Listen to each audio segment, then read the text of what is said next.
without fail, you'll find majority of black men in beer halls, whether it be pub, shebeen, is our escape space. Sure.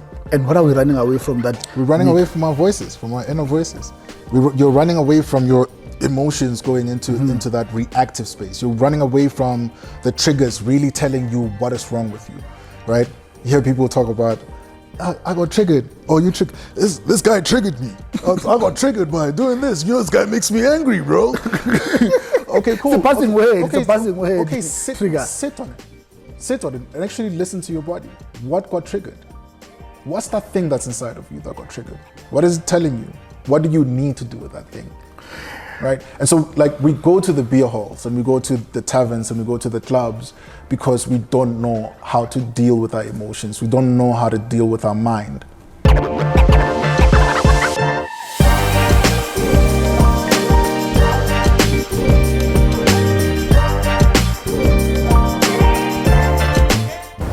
Sanibonani, igama ubongani kaLuvalo, and we're back for another episode of Men 360, a men's lifestyle podcast.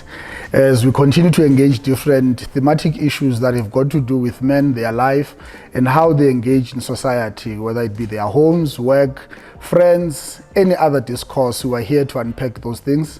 We are here to learn and unlearn.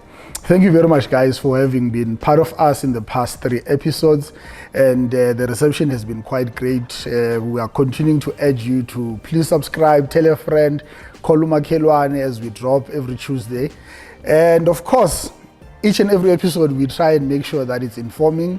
We learn, we unlearn. Even myself on this chair, it's an opportunity for me to learn. And of course, today we'll be talking to a big brother of mine, Hakeem.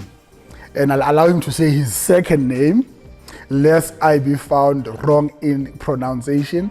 And of course, today we're going to be talking about demasculation, unmasculating men. I grew up to a man must be tough. Then at some point when I started dating, I get a girlfriend who says to me, I need you to be soft, I need you to show emotions. But also, society has got different causes and agendas that are being driven. And we're hearing a lot of men need to unmasculate, demasculate. And I thought today we'll need to talk about what is men and, masculation. What is unmasculating a man? Do we want men to lose their manhood?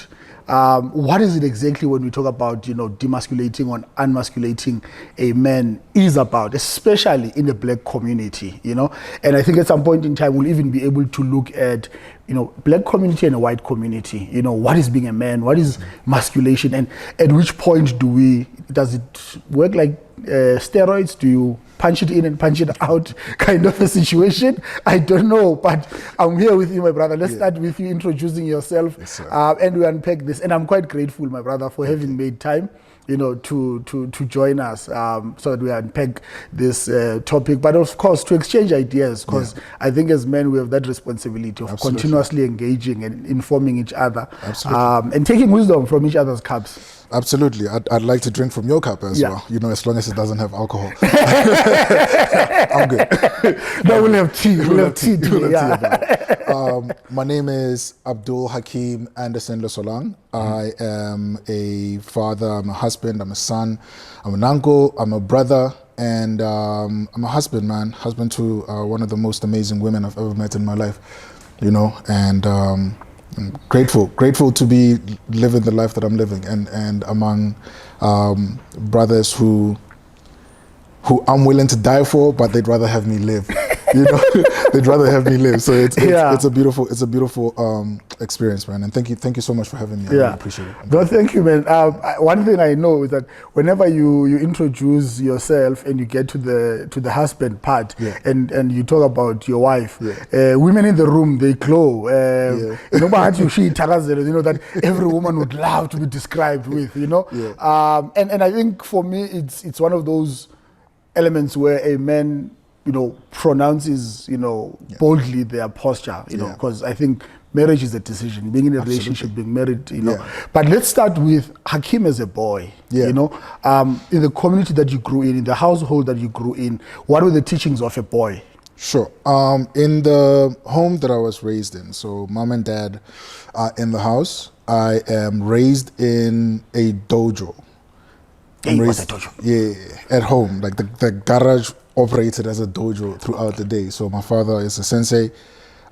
So you can imagine the discipline, the focus, the practice every single day. Discipline, focus, practice. So I got to learn about committing, responsibility. I got to learn about discipline and focus and staying true to what you say you are. So if I make a decision to do something, especially if that thing is going to be beneficial to me in the long run, I shouldn't look at fast tracking into the result. I should look at the process, right? And a mother who encouraged me to read and expand myself and expand my mind. The world, my mom always said to me, the world is bigger than you can imagine. So I want you to imagine the world through the other minds, other intelligent minds, right? And so reading was a pastime. Like 4 years old, I was already reading newspapers to my dad every single day, reading newspapers to my father, to my grandfather every single day. Father's side of the family, Christian, church, Yamapostolo. Mother's side of the family, Methodist, and her dad was a healer. Right, so my grandfather on my father's side was a preacher. My grandfather on my mother's side was a healer, and so I got to understand both of these men as far as my comprehension allowed me at the time, which kind of fed into what I became as a teenager, what I became as a young man in his 20s. Responsibility and accountability has always been enforced, knowing what your role is in the household. So my mother said, "I'm going to be super strict on you, more strict on you than the boys around the village are, because boys are tolerated and young girls are raised in every other household. You're going to be raised just as your sisters are raised. So the responsibility of tending to a house and knowing how to run a house, so cooking, cleaning, ironing, washing, picking up after yourself, as important as learning how to fight, as important as learning how to read, as important as learning how to stand up for yourself, right? Because those are things that you're going to carry on with when you leave this household, and you're not going to be an embarrassment to your parents. So as a boy child, those are the institutions. Fortunately for me, my grandfather then realizes I'm an introvert, so he's like, "You don't have friends." the friends you have, not now. Not now. Okay.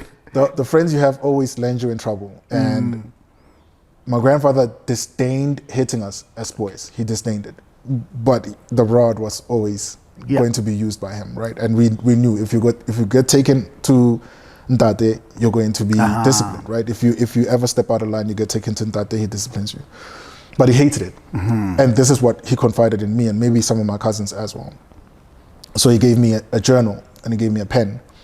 And he said, "This is going to be the most amazing friend you've ever had in your life. When you see your thoughts on a page and you're able to explain why you did a certain thing and why you said a certain thing or why you stand for a certain thing, it'll be documented for you and you can reference it and you can mature into it even more or out of it if it doesn't serve you anymore, if it doesn't serve you and the people around you."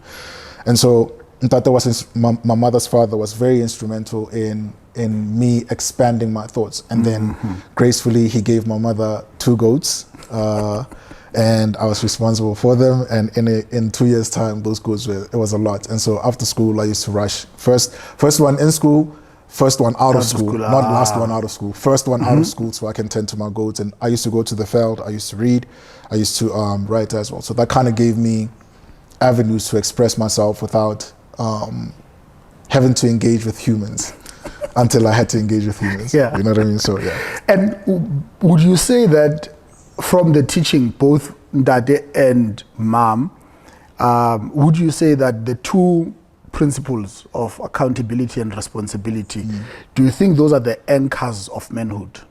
Absolutely.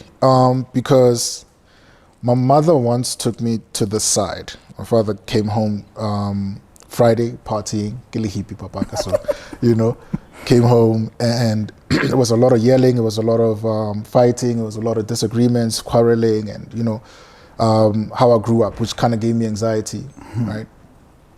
My mother pulls me to the side the next day and she said, "You have to learn what to be and what you want to be and what not to be. And all you have to do is see how words land on people, how words land inside of you and how you feel about them, and how they hurt other people as well, and decide whether you're going to be a man who hurts people with your words or with your hands or with your, with anything, with lies and all of that. Wish I listened to that a lot more. Or are you going to be a man who protects others, right? Protects about how you live, by your choices. And so accountability and responsibility. I was given the teaching, and then I was given the visual example of that, and I was given the action of it, and just studying the men in my family, from my father's side of the family and my mother's side of the family, and then the friends that I had as well, and how they engaged with the world and how they engaged with themselves, and like who am I in all of that, right? So like it matures and becomes other things as I get into my 20s. But yeah, earlier on, that's what I interpreted as. I was given the voyeur. I was a voyeur. I listened. And I looked and I studied, and then I said, okay, I like that. It benefits other people. It benefits me. I'm going to take that. I don't like that. It hurts people. It's definitely going to have me apologize. Also, I hated apologizing. You know what I mean? I hated doing something and then having to come back and apologize for it. So I stayed away from things that I have to apologize for the next day. You know what I mean? So, because you felt bad about it, or it was like, I don't want to belittle myself? Because apologies tend to, sometimes you internalize and say, this makes me a small person. Sure. So with you, was it just a question of I'm a small person, or it's a question of it now feels bad to be then saying I'm sorry for having done 1, 2, 3? Again, my mom, apologies are actions, corrective behavior, right? Apologies are corrective behavior. You can't say I'm sorry for the same thing.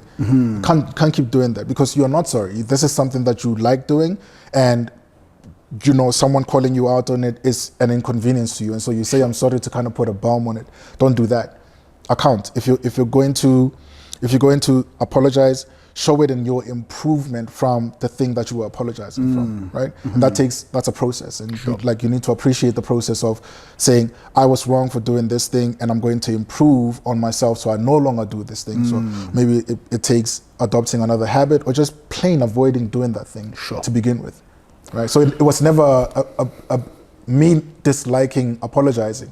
Was I know I hurt you. Yes. And I have to apologize because I hurt you. I don't like the fact that I hurt you. I don't like the fact that I'm weak to a point where I hurt someone just by functioning on a day-to-day basis. Sure. I never liked that way of being. Yeah. So me disliking apologizing, I didn't like who I was when I said or did the thing that hurt you. Understand?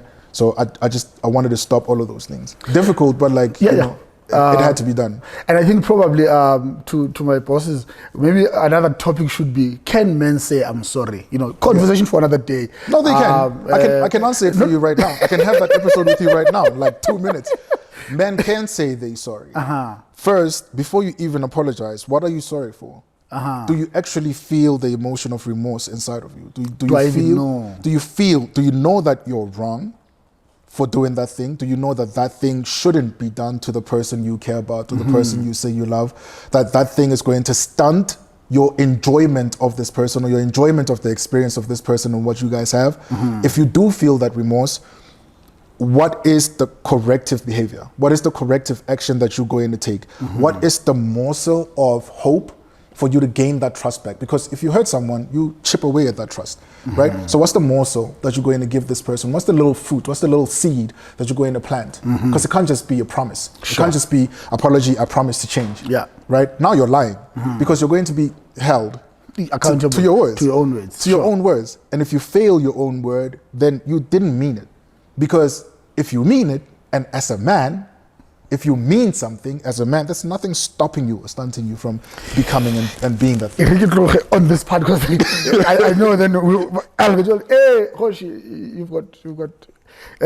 Let's come back to the context, of masculation. And I think because of you're such a reader, and also you've traveled, I think business has exposed you to different cultures, and cultures goes beyond race, but of course we live in count race, blue, green, white, yellow, purple in the humanity, What has been the context of masculinity in the different cultures and tribes. Then we'll come back into the community of blacks. Yeah. So, different races, masculinity is responsibility and falling in love with it. Right? Being in love with, I'm a man, these are my duties, these are my responsibilities, and within this container of responsibilities and duties and obligations and rights and behavior and action and the bravery and the gusto to go for it, right? Yeah. Within this container, anything that stops me from being this thing is taking away from that identity that I have, right? Anything that tells me this is not how to be a man is taking away from that thing. So from other races, beautiful, complementary behaviors is that there is a community of men around one man, and this man is accountable for his behavior and his actions and his progress and his success to all these men. And majority of the time, what I've studied and what I've learned and what I've taken is that they're older men. So they've gone through what you're going through. Yes. They've been through your struggles, right? It's not younger men, it's not your peers. You might have friends, yes, cool, but the men you listen and take counsel from are the ones that, you know, are going to hold you to your word. Hey, you said in 3 months' time you're going to do this, or you're going to be this, or you're going to have this. Where is it? What's stopping you? What's your problem? What's your challenge? What's the deficit that you have? What's the imbalance that you currently facing that's stopping you from being this thing? Or are you a breaker of your own word? Yeah. Because if you are a breaker of your own word, wasting my time. I don't like for my time to be wasted. That council and board of directors around one single person. It could be 2 people, it could be 10 people, it could be 20 people, it could be 50 people. But this one person is accountable to all those men, and you have to report to them constantly and consistently. And so I took that and applied it to myself, and it's helped me a lot. In being the man that I am, and being the friend that I am, and being the husband and the father that I am right now. Are there places that I can improve? Absolutely, right? Absolutely, there are places that I can improve. And so I look for men that have accomplished and are more proficient in those areas than I am, and I apply that in my life, and it serves me really well. Yeah. And bringing it back then home, and generally outside of yourself, what is our understanding, not only as black men, even women looking at men and the term masculinity, and what has been the context of black South African men? Well-rounded to my friends, but half-rounded to my lover. That's the context. So I have things that I understand about manhood. This is from me studying my friends, me studying myself, me studying my failures as well. Because I love failing. I love failing. It's an opportunity to... You know what I mean? A great opportunity for you to become more.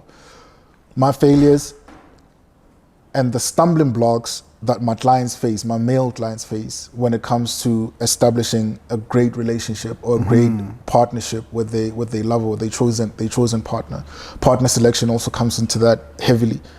So it is I understand what I need to do as a man.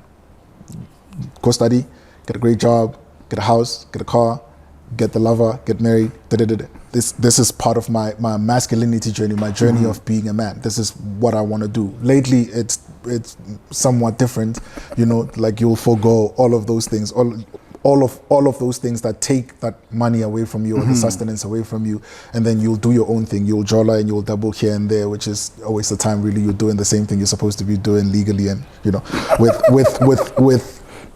But it's mojolo. Yes, just do it in marriage. Mojolo is a scam, guys. Mojolo is a scam. It's the biggest scam ever. Hollywood taught you how to jolla, okay? Don't stop watching Netflix.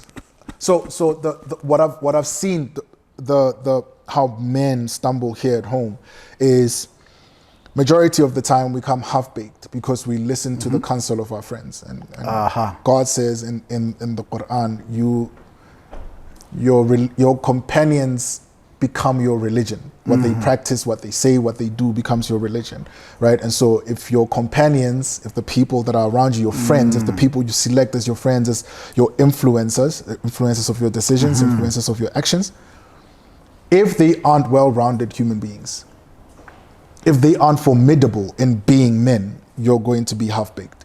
So you also believe on birds of the same feather flock together, right? Okay. Birds of the same trauma flock together. Okay. Yeah. Okay. Yeah. Birds of the same trauma flock together. The same hardships you faced as a kid give you commonalities with people that you gravitate around.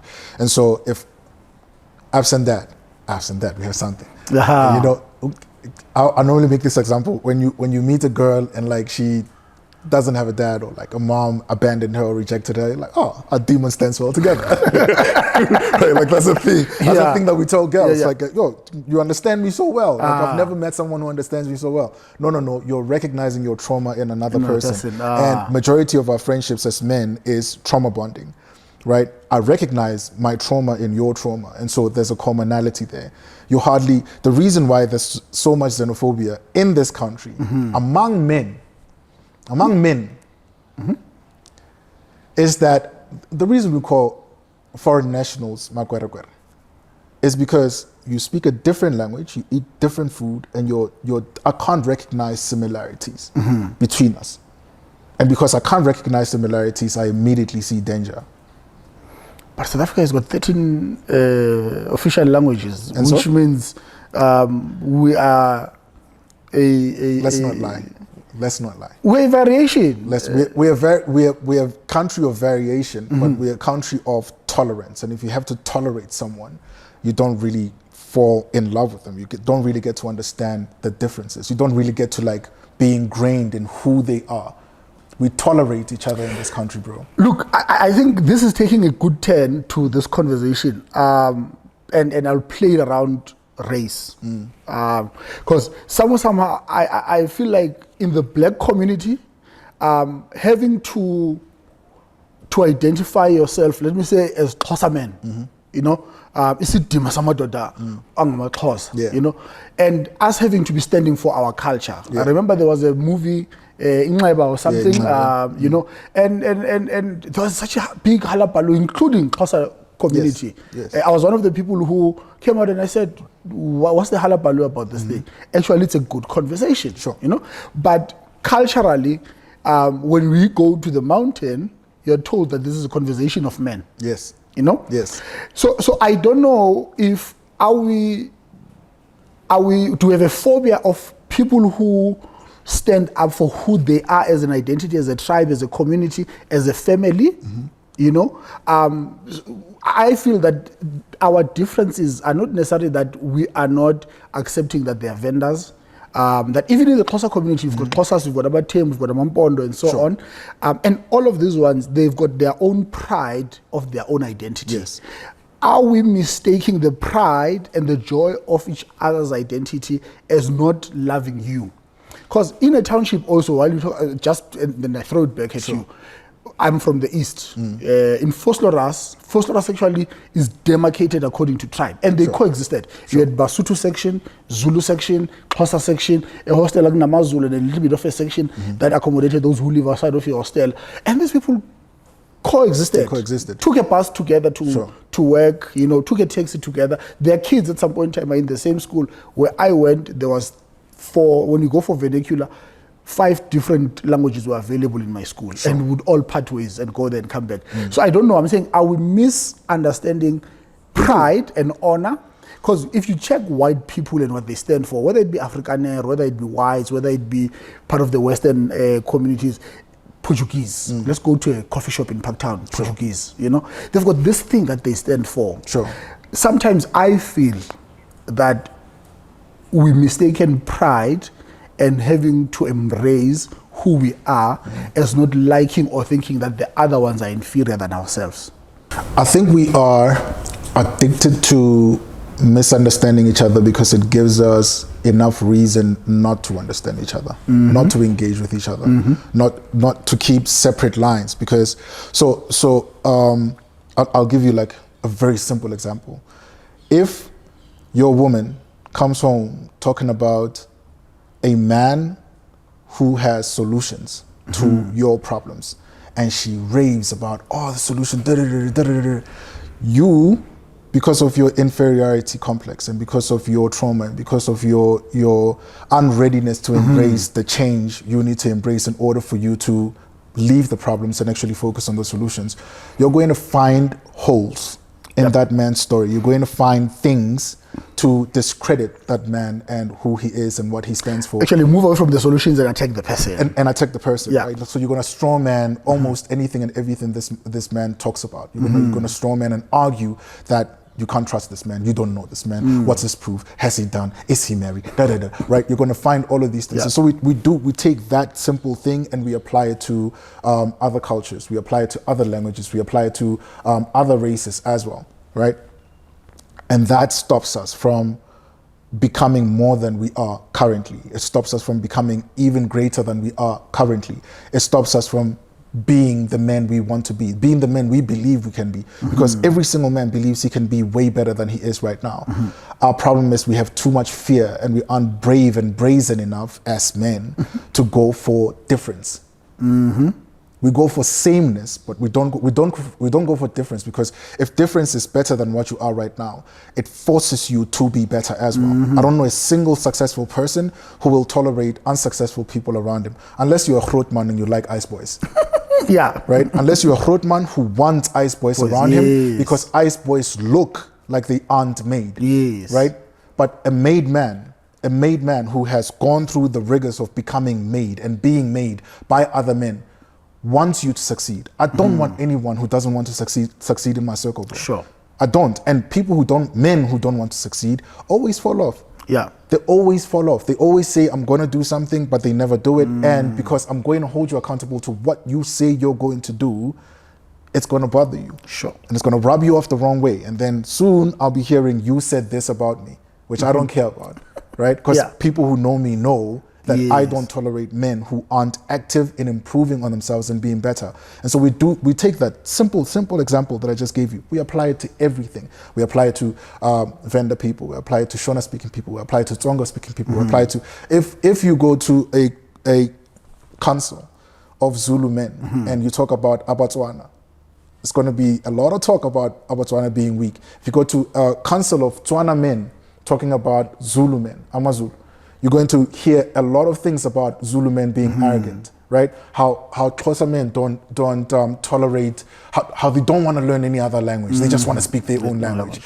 What kind of people are this, right? These are the conversations that we're having in our own silos. And so when I meet you and I know Umzulu or you're Xhosa, I have to get along with you. So you're saying the thing about schools, right? Like we go to schools together and we intermingle, and this one is going to this class and this one is going to... I'm tolerating you for the benefit of what you can do for me. This is what Black South African men and women do in this country. And so when a Zimbabwean person comes together, we all symbiotic in doing the wrong thing. We all become a community and say, oh, these foreigners are going to take our jobs. Bro, you were foreigner to a man of a different culture. we lie too much also as men. We lie to each other way too much about what the real problems are, and they have solutions. Every single problem has a solution, just like day has night. Left has right, up has down, in has out. What are the real issues? Okay. The real men is Amadoda. What are the real issues Amadoda? And do you think those issues have got anything to do with apartheid as a system in our community? Of course, because apartheid gave you an inferiority complex about who you are. Apartheid traumatized your parents, and your parents passed on that trauma to you. So what are our issues and how do we deal with them? Go to therapy. Get a coach. Get a mentor. Be responsible. Be accountable. If you can drink it, if you can drink that money away, bro, over the weekend, if you can get paid and go drink, you have money for a therapist. Go learn how to be expanded in your vocabulary. Give your feelings and emotions names. Give them names. When you give it a name, you don't give it power, you have power over it. That's why God gave Adam the power to name everything and give it its categories, right? Separated. A tree, this tree does a certain thing. This animal does a certain thing. And because he named it a lion, he knew that this is a carnivore. He gave it a description, and he has power over, he has dominion. Gain dominion over your world. That's what a man is supposed to do, right? This conversation is about being emasculated. Only men who don't have dominion Their presence doesn't have dominion in this world. Complain about being emasculated. If you know who God is, if you know what your rights are, if you know what your description is, if you know what God sees you as his creation, as a man, you will never complain about people trying to emasculate you. You'll never complain about a woman telling you, hey, this behavior is toxic. You'll never complain about a woman wanting to be provided for. You'll never complain. This is your duty. This is your responsibility. This is that container that I talked about. You're supposed to do that. Why are you fighting against something that you're supposed to do and be as a man? And only men who don't want to be that thing will fight against it. And they'll argue it. And you want to have conversations about being a man. You want to have conversations about being a man? Get things that better you as a man, that sharpen you as a man. Be around men who push you to excel and exceed anything you've ever done before. No, but how many of, okay, I can tell you in my circle, probably 10% is someone who can tell you what they were at a therapist. Sure. So that's a good circle. Keep that circle. That's a good circle. It's 10%, and the rest, it's Keep a question the 10%. That's what I'm saying. Yeah. But I'm just saying that, how then do I come back, being empowered in the session with you, and expand on that? Because remember that when I grew up, they used to say, motivation is like roll on, you must apply it every day. I don't believe in motivation. I don't believe in motivation or motivational speech. And you say when we grew up, they would come to our schools and say, motivation is like roll on, must apply it every day. And you believe it'll pump on you until we came back to school the next day and you're like, ish, nothing the teachers makes you. So how do we then extend the knowledge that I have into the circle and the culture of having to be doing or having these conversations for the sake of unlearning toxic things amongst ourselves and building on the positive. Love for your brother what you've achieved for yourself in excellence, right? If I tell you I'm going to therapy and I'm telling you that it's working for me and I'm learning this and this and this and that, I'm going to give you my therapist's number. If I tell you I'm seeing a doctor, like, yo, I'm over 40, I just went for like a whole body test, everything, just did a whole, got like probes and everything. You're 39, bro, you have to go. You're 40, you have to go. You have to check everything. Prostate cancer is killing us, right? Heart attacks are killing us, right? Lung cancer is killing us. Liver cancer is killing us, right? Here's my doctor, go check him out, right? So you have to be a resource too. You have to be of value to the people you love. That's women and men. You have to be of value to them. So that's how we help each other solve each other's problems, right? I have to give you, I can't just have you in my life and it's just fun. What difficulties are you facing in your life that I'm a resourceful person? I consider myself to be a resourceful person, right? If you're going through something and we call each other friends, bro, call me. You call me, but that trust has to be developed. And that's why you can't have trauma bonding friendships. That's why you can't have trauma bonding counsels. That's why you can't have friendships that are only based on drinking and fun. You can't have those. What my child is going to go through something, right? My wife doesn't know anything about that. My mom is too far to help me out. Yet I talk to you at least every week, 3 times a week.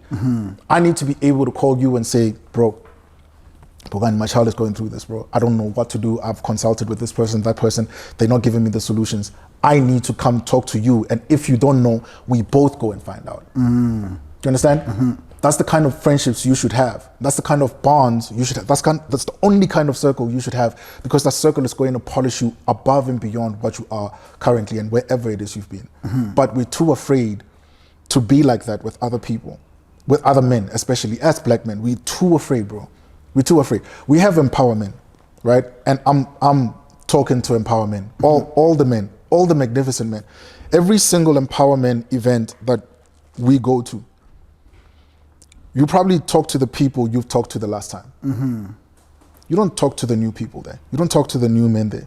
You don't call some people and say, hey, there was this brother that was talking about this and this and this, he was wearing this. Give me his contacts. We don't follow up. We don't have this thing of following up. And so because we don't follow up, I will struggle alone, bro. I will struggle alone. I will burn alone. But here's a man who's gone through exactly what I'm going through right now. and can hey Hakeem, just call this person, do this thing, do that thing, and can save me the torment that I go through, can save me the depression and anxiety and the pain of feeling like an outsider, feeling alone. Hence, when I feel alone, I'm going to call Bongani and say, yo man, what are you doing this weekend? Let's go out, let's go drink. Is that a bad way of dealing? Because what is our social culture? How do we deal with things? People We will numb say, and we run. because people say, without fail, you'll find majority of black men in beer halls, whether it be pub, shebeen. Is that our escape space? Sure. And what are we running away from that? We're running away from our voices, from our inner voices. You're running away from your emotions going into that reactive space. You're running away from the triggers really telling you what is wrong with you, right? You hear people talk about, I got triggered. Oh, you triggered. This guy triggered me. I got triggered by doing this. You know, this guy makes me angry, bro. Okay, cool. It's a passing word. Okay, It's a passing word. Okay, sit on it. Sit on it and actually listen to your body. What got triggered? What's that thing that's inside of you that got triggered? What is it telling you? What do you need to do with that thing? Right? And so like we go to the beer halls and we go to the taverns and we go to the clubs because we don't know how to deal with our emotions. We don't know how to deal with our mind. Right? The most powerful tool no one has ever told you about. Tools, because look, also sorry Hakeem, while we were in a pub, I've seen guys, okay, I also grew up in a small shebeen. My mother sold alcohol at some point in time, you know? And I would play jazz for these old men. And now when I listen to some of the guys I would drink with, I then hear the old people's voices. When they arrive at a certain point, you'll hear them go like, yeah, ne? Ish, yeah, no. Nonsense, you know? But it's okay, you know? And so which means we arrive at a point or at a level of consciousness, but what makes us not to flip it and allow ourselves to come out? Because we don't teach each other how to do that. Like what I just told you now about listening to your body tell you what's wrong with it. Why is it reacting this way? Why am I getting angry this way when this person is just trying to correct me? We don't listen enough to our bodies. We don't listen enough to what our minds are telling us about ourselves, the truth about ourselves. So you'll wake up at 3 a.m. in the morning in a cold sweat and you can't go back to sleep. Because you didn't deal with that thing that happened. You didn't deal with it as it was happening. You swallowed it, you bottled it up, and then you didn't give it a name. Listening allows for you to give the feeling and the emotion or the situation or the experience a name. And when you can name it, then you can say, oh, this is the thing. Then you can go to Google, you can look up that thing, or you can go to YouTube and then look at someone who's got that problem or who's experienced that thing. It informs you, right? So when you step into a therapy session, you're like, yo, I felt this thing, I listened to it, and I was like, all right, cool, I'm gonna look for it on YouTube. And they explained exactly what I was feeling. I just didn't know that it was depression. I didn't know that this thing was anxiety. I didn't know that what I was feeling was a panic attack, right? And so you get to now have a much broader vocabulary to express yourself. And when you have broader context to what you're going through, then you can address it. Then you can call the relevant person. You won't go to, it's like the whole thing, that example, where they say you don't go to a plumber and ask for open heart surgery. Yes. Right? Yeah. You know what I mean? That's what we're doing when we go to the taverns, and that's when we party or we go into relationships that you know you're not supposed to be in that relationship. You know you don't love that girl. You know you're wasting this person's time. But look, what better do we know? We know. We're just afraid of being the difference. Because if I'm the difference, the circle that I've created around myself of boys and men are gonna tell me, hey dog, you're acting weird, man. We don't like rejection because we've been rejected by our family members. We've been rejected by the most important people in our lives, right? And so we got together with people with the same things that we have, similarities, trauma bonding, right? And we said, I'm gonna do and be everything to this circle of people that is good and that is wholesome and that keeps me in the circle so I don't get kicked out. Because the last time I got kicked out, I got hurt. I don't want to feel that pain again. And so we run away from feeling and addressing that pain because when we were young, you have no context whatsoever. You have no way of knowing that Oh, this is rejection. Oh, this is abandonment. Oh, this is wait, ma, this is abuse. You're not supposed to be hitting me like this. This is way too much. Yeah. You know what I mean? Like that belt is lending to you cutting into my skin here, man. Like this is abuse, dude. You know?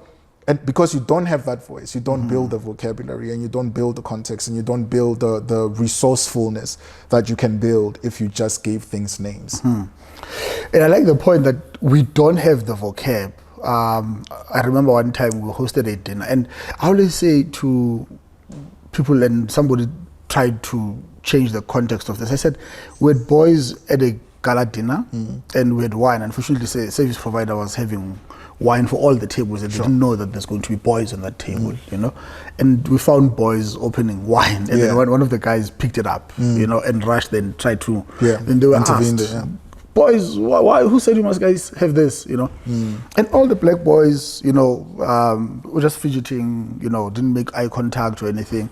One boy was white. He said, look, I'm having this because of at home wine is part of a culture that when you eat, you can drink it. Sure. Whether it's right or wrong, according to my standards and my own, you know, values where I come from, it's another issue. Sure. And I said, we don't seem to have an ability to explain ourselves, the vocab that you're touching on. But then somebody else says, but also in a black community, it could be that you were told that as a sign of respect, you look away and you don't answer. Yes.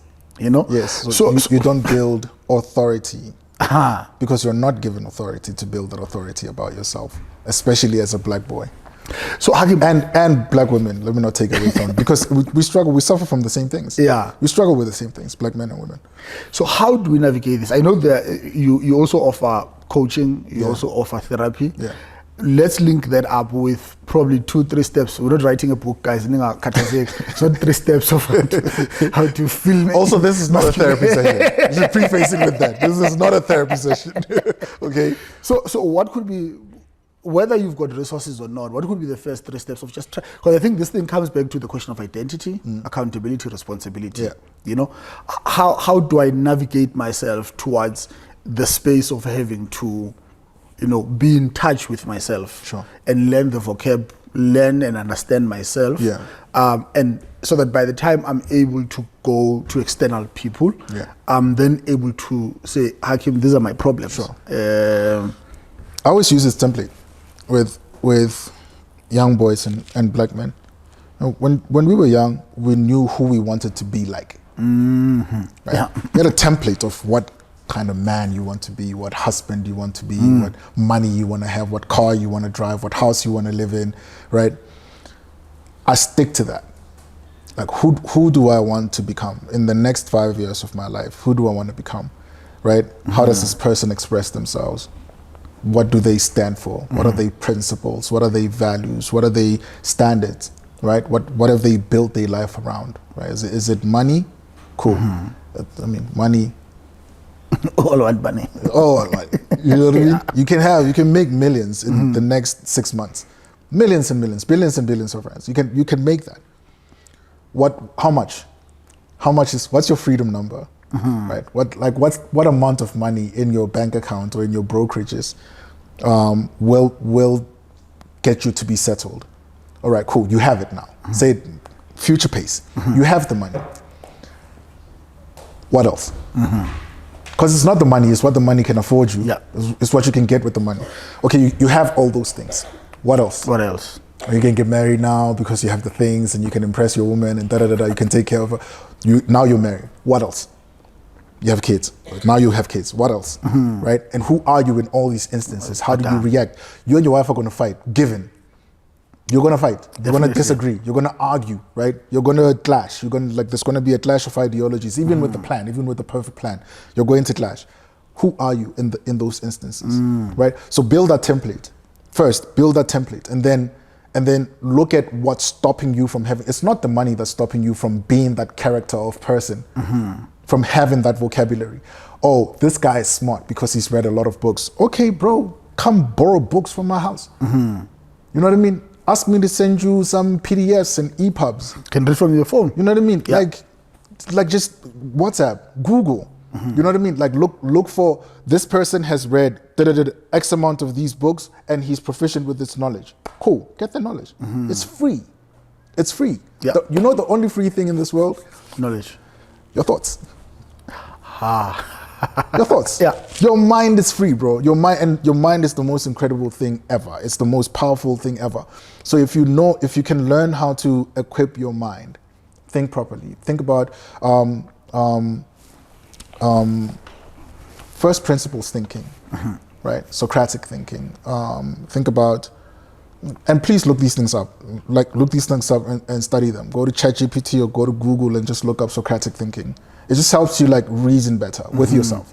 Right? It helps you reflect better with yourself. These are like the building blocks towards having that vocabulary and establishing for yourself, like, and thinking through a problem until you get to a solution, right? And think frameworks and think models. Models, frameworks, models. Once you do that, it doesn't take long. It like takes 3 months every day. You're just reading something and applying it. Read, apply. Also, know God. Right, I'm a Muslim man. So I said earlier on, the things that I was taught at home, more often they matured into something else. I found Islam and it answered almost every question that I had when I was young, that I needed to firm my faith and myself. Like I needed to give my soul to something and submit to something. And there's only one God is worthy of worship, and Muhammad is his messenger. Why is Muhammad his messenger? Was Muhammad his last messenger? Because it's literally the living example of a perfect human being. Literally, right? And documented throughout history, even by people that aren't Muslim, right? Just how he rose from being an unlettered person to leading a nation that conquered other nations with just, there's only one God who's worthy of worship and Muhammad is his messenger. Just if you say that and learn these principles, you polish your character. For me, I wanted to polish my character because why? I hate apologizing.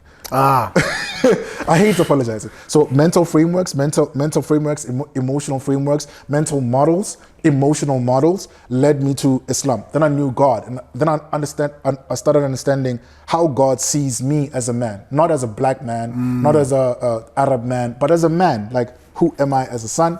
What are the rights of my mom and dad, right? Regardless of whether I disagree with my dad about ideologies and principles and even faith, he's still my father. He's got rights on me just like I have rights on him. Did he raise me and did he give me my rights? Absolutely. I'm grown now, he's my son. Because it switches somewhere. You now become the one who's responsible for them, right? What are their rights on me? And how do I fulfill those rights? How do I equip myself with the necessary skill sets, the money, and the patience to actually fulfill their rights? Because he was patient with me when I didn't understand what a kick was and how to fold a fist and throw it. He was patient with me with those things. And so I get to recall those things because I know who I serve. I've established authority under the authority that brought me here and will take me out, and I will return to. You understand? And so mental, emotional models and frameworks. Who is your God? Sure. Who is your God? Because then you have structure. When you have God, you have structure. You have the leeway to have dominion over what he has given you dominion over. And you understand, my dominion as a man doesn't belong to copious amounts of women before I make it to my wife. It just belongs to my wife. Every time I get here and I talk, men cut me. Because I have a girlfriend. She's gonna ask me about that lobola. What I'm saying to men is this, bro. Your sperm is important. Stop throwing it in the dustbin. Stop throwing it in the dustbin. Just stop. Next time we must break it down. Is the condom a dustbin, or is the variation of different people that you're sleeping with? It's dustbins as well, because you don't value these women that you're with, that you don't qualify to a wife immediately as you meet them and you talk to them. You don't dignify them with going to learn who their father is and how their father treated them and what the absence of their father has done to their lives. You don't care. You don't care. You'll only care when this is my wife. How did your father treat you? How did he regard you? How did he raise you? Right? Because that's how you're going to have my children, right? And these children are going to learn from me, and you're going to support me with that. Where did you learn this support from? You'll only care when you want to marry someone and you want to make them your wife and the mother of your children. So the other ones that you're not making that person, you're not treating with that respect. What are you doing with them? What are you doing with your sperm? You're just throwing it away. Right? Sure. We don't respect ourselves. You asked me about emasculation, and we were supposed to take it to other people are saying this and this and this about black men and how a black man is supposed to be a man. But first, before we go there, sis, I told you this, before we get to the relationship, you have to look at your individual self. How do you think about yourself? How do you treat yourself? And then how do you treat others? Before people can emasculate us, we need to look at our character and our actions and our behavior, because then it gives people authority to tell us what we're not. Sure. Right? Black women are going to tell us what we're not, because black women know what a man is supposed to be. It's us who don't want to be what black women want us to be, or what black women seek for us to be. Because, we still want to play around. You want to play around with what exactly? Do you have the delusion that you have time in this world? Don't be deluded that you have time in this world, that when I'm 40, 50, 60, then I'll fix it. You don't have time. We as black men can't get together and actually organize. And also you can't fix all of the things that you've done. You're going to bury them, sweep them under the rug and ignore them, and then when you're dead. And also leave them to be a problem for somebody else. For your child. For your son. No, but also he's going to get a girl that I broke her heart and made her think that she's not worth of anything. And that's then why he comes back and says, I love you for saying that. I love you. And she doesn't trust him, not because of the things that he has done. Of course. So some of the mess that we do catches up with somebody else. That's what I'm saying. Like if we say I'm working on something and it's expletives, I promised that I wouldn't cuss anymore. There's an expletive title, F the bro code. Right? Yeah. Because our bro code breaks black women. Shucks. Your heart is going to break. Your money is going to be depleted because of my actions. My actions. I'm not saying the girl I was with is going to be your wife, but that girl that I was with, whose heart I broke, met another man and broke that man's heart. Yeah. That man met a girl who's going to be your girl. Shucks. He did that girl wrong, that girl is going to do you wrong. But so we don't see how this bro code is a chain and how it comes back to you. And that's what I'm saying. Like we can talk about how people see us as black men, but until we walk around with self-corrective behavior, autonomously correct our behavior. Oh, that was wrong, bro. What I said, man, my bad. I apologize, bro. Like I really apologize, and I'm going to correct my behavior. Just give me time. I've recognized that this is a deficiency on my part, and I need to fix it. I'm inefficient in this thing, and I need to fix it so it doesn't hurt you, because I want my experience of you to be excellence and excellence only. Until we conduct and carry ourselves with honor and dignity and respect and account ourselves before someone calls us out on our BS. Before someone calls us out on our nonsense, we need to call ourselves out on our nonsense. So then someone else can tell me anything about myself, because I know me more than you ever know me. So your opinion of me is very flawed. Your opinion of me is only perception. And if you're perceiving me, have you experienced me in the last 6 months? No. So you're perceiving someone you experienced 12 months ago or 2 years ago. You have no clue who I am. You have no clue what I've become. So you can't tell me I'm not man enough because of a tweet I posted 5 years ago. Shucks. Do you understand? Yeah. No one has the power to emasculate a man, especially a black man, because you know exactly what to be, how to be a strong black man, how to be a great black man, how to be a better black man. You know. If you don't know, this interview is enough for you to actually start practicing that. Yeah. And if we concerned ourselves with bettering ourselves, with personal development, with personal mastery, how much more magical do you want your life to become? How much more magical do you want your experiences with other men to become? It doesn't involve alcohol. It doesn't involve berating and breaking black women. It doesn't involve sport either, unless it's martial arts, right? Unless it's jiu-jitsu, and it's like, learning how to create a weapon out of your body. Sure. Right? Learning how to be the protector of your perimeter. Like your perimeter is your home, right? Learning how to have situational awareness. Right? Unless it's that, how much more magical do I want my life to be as a black man? How much safe can a child and a black woman feel around me? Knowing that my presence alone is an environment enough for them to feel free and safe and protected and loved and heard and seen and understood. And I won't demand sex from it. I won't demand some exchange from it, except for conversation. How much dignity do we give ourselves as men, right? Like it's like this notion of black men wanting women to submit to them. Are you an idiot? No man who respects himself will ever demand for a woman to submit to her. No man. Because your presence, your character, your reputation alone is what commands submission. Also, if you want submission from a woman, do you know how to submit to a woman? Eish, thina sesiba nenkinga kumanje. Ndomzulu fast submit kumina, you know. We need to stop saying that. We need to stop saying that as well, because then it says, I understand what I need to do, but because of these prisons that I've set for myself with my culture and my tradition, and it's like you're belittling your culture now. Like as a Motswana man, I can't submit to a woman because it's going to be disrespectful to what? Who taught you how to be a man? Who taught you how to be a man? Because every single man who has a great reputation and is respectable just purely off of his character, regardless of what culture he is, bro. A woman will submit to you if you're godly. If you're godly, if you know exactly what to be, how to be, and you don't have to raise your voice, you don't have to raise your hand to command that authority. Just you walking into a room is authority enough. You change it. You change the aura and the mood and the energy of the room because you're that man. Because of that command that you have, right? Men wouldn't respect me if I didn't have what I'm speaking about right now. If I wasn't what I talk about right now. Men wouldn't disrespect me if I was the opposite of what they are currently. That forces, me being me, forces men to, this guy, bro. You see me on your WhatsApp statuses, I know what you're saying. I know what you're saying. You see me on your YouTube, I know what you're saying.